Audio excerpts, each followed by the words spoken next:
people's ability to change. Now, the problem, it starts off with the fact that there are enough people who fear change that it's hard for us to change the current status in the world, such as pollution and limited resources.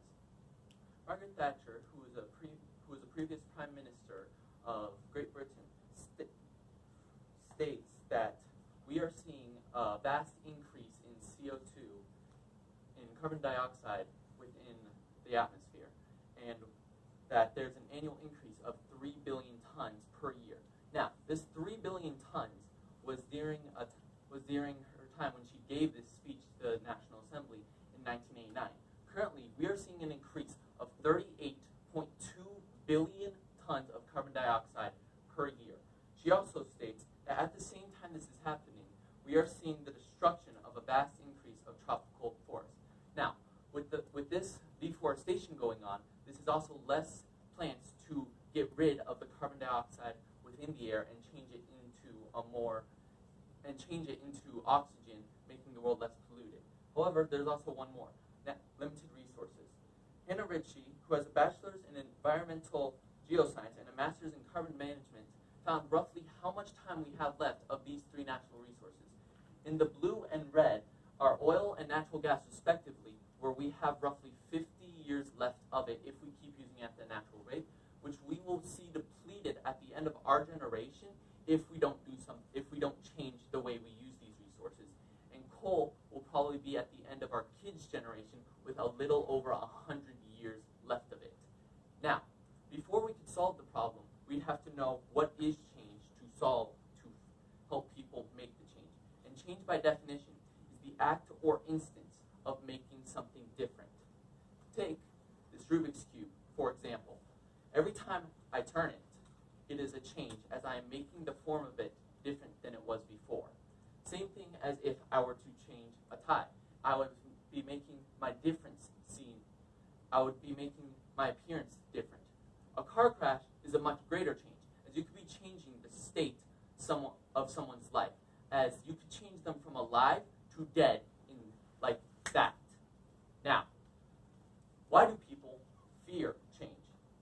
Mark Murphy, who's a best-selling book author where all information within the books is based purely off of interviews of different workforces, states that roughly 38% of people are okay with leaving their comfort zone, as when they are presented with a change, their personalities make them think this is good. However, the other 62% of people aren't so okay with leaving that comfort zone, as when they are presented with a change, they have feelings such as depression, anger, and most commonly, fear. However, you didn't fear me when I started changing that Rubik's Cube in front of you, nor would you fear me changing the tie. However, you probably would fear getting into a car crash. Just for a quick raise of hands, how many of you would fear getting into a car crash? That's almost everyone in this room. Now, the reason for this is because it's a greater change and you didn't really know what's going to happen. Leaving your comfort zone is the main reason people fear change, because they don't know what's going to happen with that change.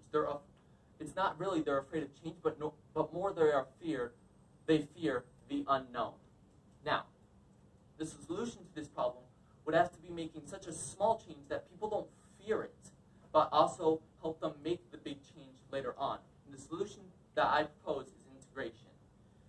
Jane McGonigal, who's a video game designer who works to make people change their habits to make the world a better place, has made a game, World Without Oil. And this is one of the examples where she uses integration, as once you log into the game, you see current stats of oil prices within your area and what is going on around the world because of the lack of limited resources. And during the game, you are trying to survive in a world that doesn't have any oil. Now, when she piloted this game in 2007 with 1,700 people, she tracked them 3 years after they played the game for 2 months, and she found that most of them continued using the habits that they learned from the game.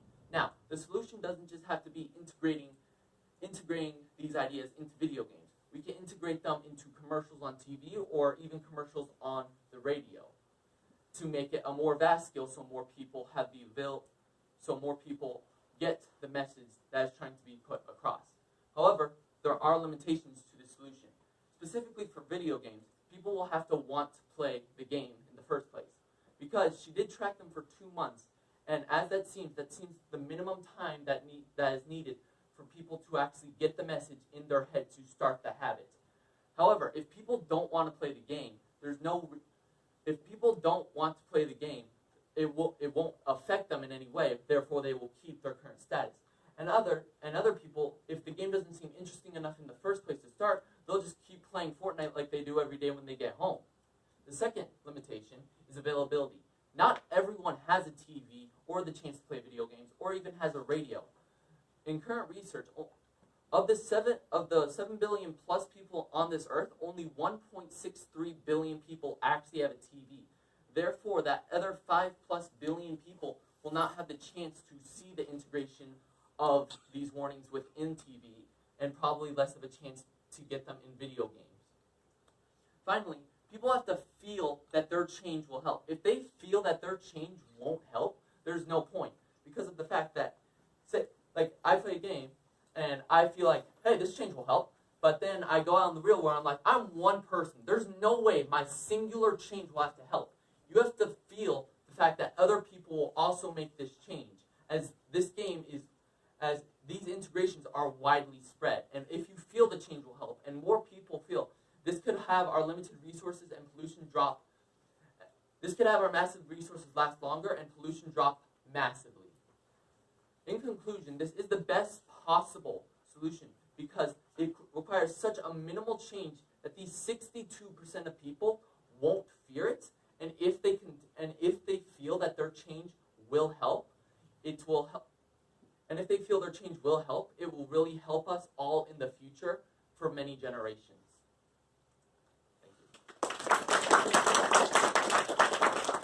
Thank you. Okay, Jared, question number 1. How valid and reliable are the sources you used? How do you know in which sources did not work? So the validity of my resources is really reliable because every time I went into a source, I would, before I even started reading anything about it, I would check the author, make sure that he has done work previously in what he's talking about, make sure he knows what he's talking about, and check if he has any other sources within that, and check if those sources are reliable. And such as Mark Murphy, he's focused purely on workforce comparability of change, and he has done many books on it previously with other people. However, there were other sources that didn't really work were other sources that talked about other people who want to change. And the reason these sources didn't work is either because, one, I couldn't find anything about it, about the author, or the author was focused completely on microbiology, but was doing